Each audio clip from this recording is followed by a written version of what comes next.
Salut mes petits farfadets velus, c'est Bob Zombie, le prince de la bulle de love sur YouTube, et je suis toujours debout. Aujourd'hui on revient à une époque assez lointaine qui ne parlera qu'aux gens qui ont connu l'œil au Folaz. Et croyez-moi, si vous avez connu l'œil au Folaz, votre vie est vraiment merdique. Bref, on va parler du 19e album poussiéreux des Fantastiques chez Lug, sorti lors du 3e trimestre 1979, et dont le titre péchu est Les Sortilèges de Diablo. Tu l'as déjà lu? Ah non mais moi ça m'intéresse peu gros. Bon bah, envoyez le générique.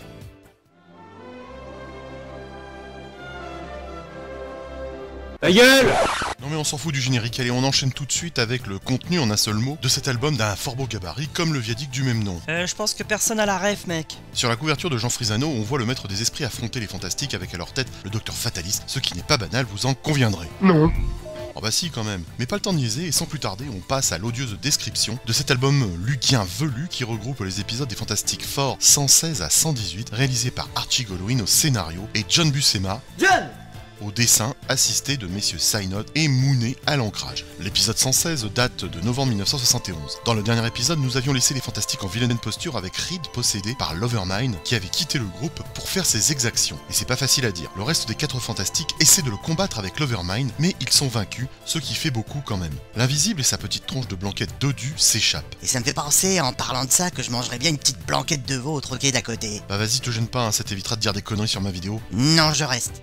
Jen voit que toute la ville est possédée, tout le monde se bat, comme lors d'une pénurie organisée sciemment pour une console Sony, et Jen essaye de contacter d'autres super-héros, mais ni les Vengeurs, ni Daredevil, qui à ce moment-là était en train d'affronter le hibou dans le Daredevil 80, ni Spider-Man, préoccupé à trouver un moyen de se guérir de ses 6 bras, vu dans l'Amazing Spider-Man 100, ni aucun super-héros ne sont disponibles. Ah, les joies de travailler en sous-effectif. Après pour les Vengeurs, il faut que vous le sachiez, pas seulement dans la colle, ils étaient dans l'Arctique à ce moment-là en train de combattre Ronan, comme on le voit dans l'Avenger 90-91.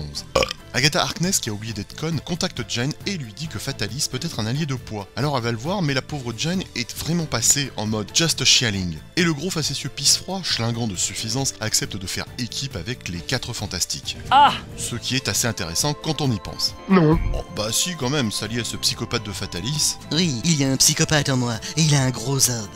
Mais enfin, ça va pas! Bien qu'il soit plus efficace que les Fantastiques, Doom n'est pas non plus de taille à péter le stick à l'Overmind, et il faut malheureusement un Deus Ex Machina de l'étranger.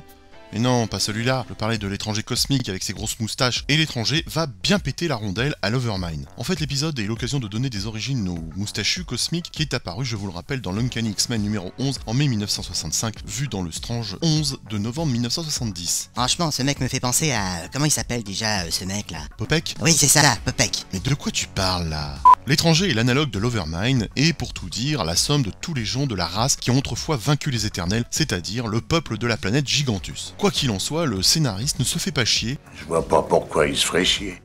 À nous donner une super fin à cette histoire puisque l'Overmind se fait mettre marave par l'étranger qui va le faire rétrécir jusqu'à ce qu'il soit envoyé sur un grain de poussière dans un autre univers tout en lui conseillant d'accomplir sa prophétie dans cet univers sans trop faire chier ailleurs. Non. Si, je te jure. Non mais c'était sarcastique, j'en ai rien à foutre, man.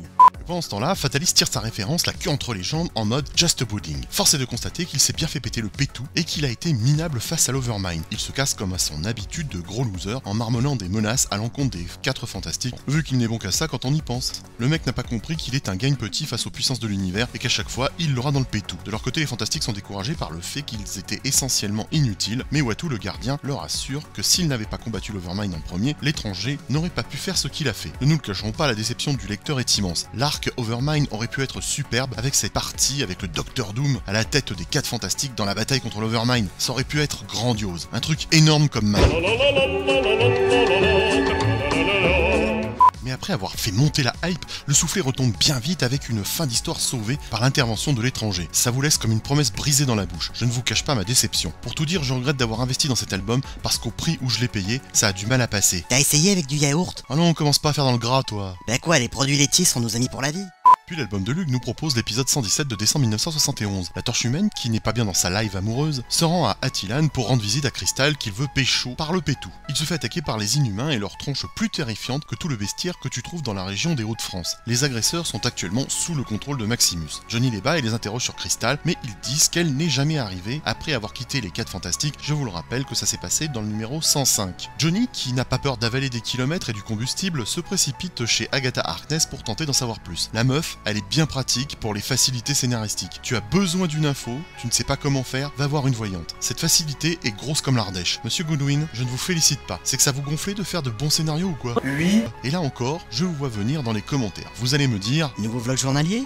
Un couple fou? Non, je pensais simplement que vous seriez plus tempéré que moi, c'est tout. Bon, laisse tomber les commentaires, c'est vraiment n'importe quoi. Bref, la sorcière localise Crystal à l'aide de sa boule de cristal. Haha, Crystal, ouais, bon, vous avez compris. Il s'avère que la blondinette et Gueldor ont été capturés par Diablo, qui, après bien des années à avoir travaillé chez BFM TV, a procédé à un lavage de cerveau de la blondinette en lui faisant croire qu'elle est une ancienne déesse maya nommée Ixchel. Diablo a l'intention de l'utiliser pour rallier les habitants du pays de Terra Verde afin de renverser le dictateur corrompu et prendre le pouvoir à sa place. Johnny se précipite avec le reste des 4 fantastiques au secours de Crystal, qui n'est clairement pas elle-même. Et Johnny, qui espérait bien qu'elle aurait la Garonne en crue, est quelque peu déçu. Et qu'est-ce que je fous ici, moi ?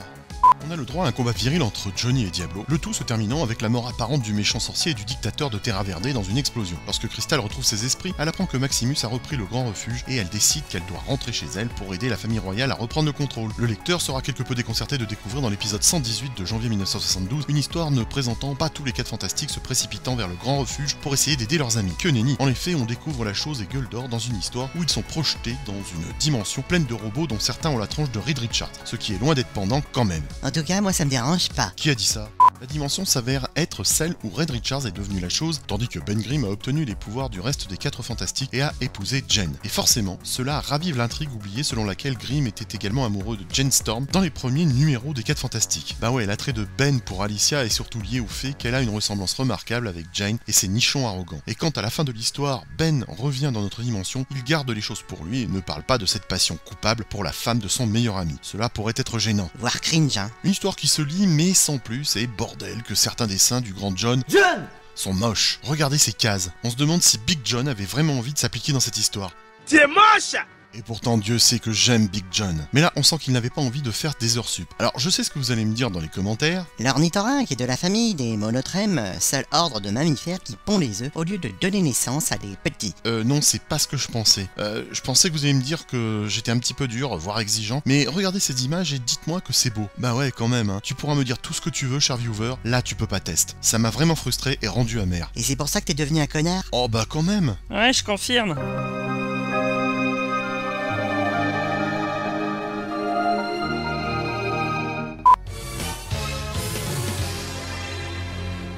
Dites-moi si vous avez aimé cet album, parce que moi personnellement, passé la hype de la belle couverture, j'avoue avoir été déçu par le contenu en un seul mot de cet ouvrage, un peu de la même façon que lors de l'écoute du dernier album de ABBA. Bah c'est toujours mieux que d'avoir un chaud de pisse. Quoi qu'il en soit, laisse Postblo pour encourager mon boulot, ça me fera plaisir parce que c'est pas avec mes vidéos que je vais remplir la cuve à fioul. Et puis surtout, tu ne peux pas savoir comment je me sens con de parler devant une caméra tout seul et de poster des vidéos sur YouTube. C'est pas comme ça que je prouverai à ma mère que je ne suis pas un loser. N'achetez pas chinois, c'était Bob Zombie dans le tube. Salut les gros.